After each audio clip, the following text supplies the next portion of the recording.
माँ भैरवी ने भगवान श्री भैरव को रुद्रयामल का ज्ञान दिया गया।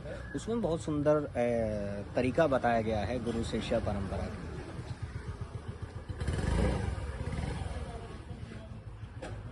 शिष्य जो है सबसे पहले प्रयास ये करे कि जितना हो सके गुरु के निकट रहे। जितना सन्निकट रहेगा वो उतना अच्छा साधक बन सकेगा। गुरु से दूर होकर के आप कभी भी साधक नहीं बन सकते।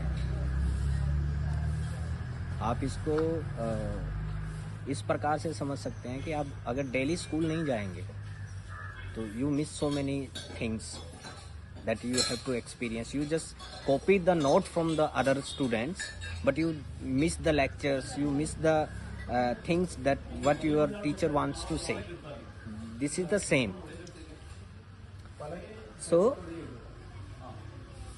गुरु के सन्निकट रह करके जो व्यक्ति साधना करता है ना, उसकी साधना पूर्ण हो पाती है, अदरवाइज भटकते रहते हैं। तो शिष्य का सबसे अच्छा उपाय यही है कि जितना हो सके गुरु के निकट रहे, और किसी कारणवश गुरु के निकट नहीं रह सकता है, गुरु और शिष्य अगर दोनों एक ही शहर के अंदर निवास करते हैं तो गुरु का शिष्य का कर्तव्य बनता है कि वो डेली पर डे के हिसाब से दोनों टाइम गुरु के दर्शन अवश्य करें, उनकी सेवा अवश्य करें। ये सबसे पहला नियम रुद्रयामल के अंदर बताया गया है। दूसरा, अगर गुरु आपसे आपके अलावा दूसरी सिटी के अंदर रहता है तो आपका फर्ज है कि हफ्ते में कम से कम 2 दिन आप गुरु के शरण में जरूर जाएं। और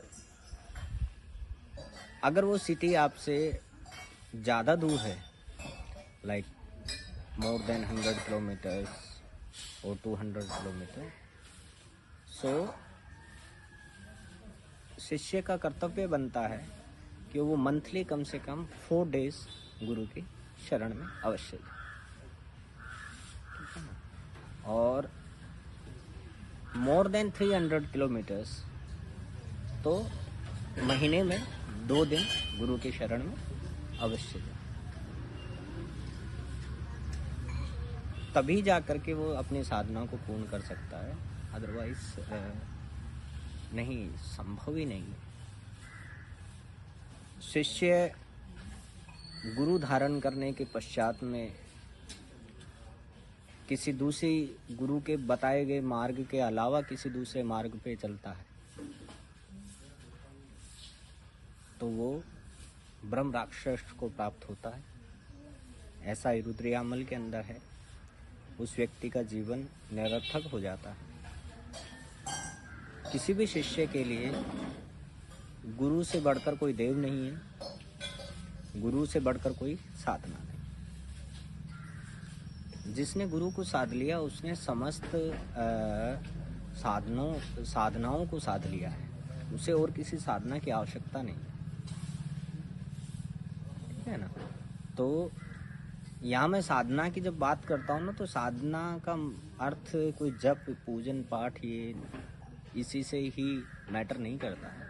साधना कुछ भी हो सकती है, like you learning music from somebody else, you are learning painting from somebody else, or any other thing you are learning from, so that is your guru and that is your sadhana.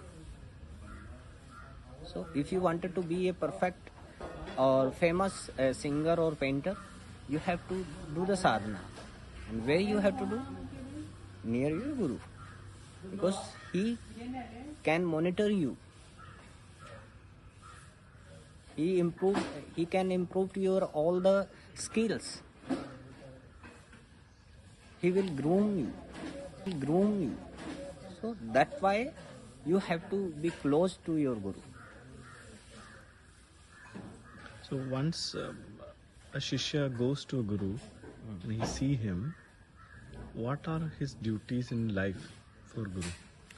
देखिए, ये बहुत, मैं अब वही बात आ गई हम जो स्टार्टिंग में हम बात कर रहे थे कि गुरु बनाना बड़ा आसान है, शिष्य बनना बड़ा कठिन है।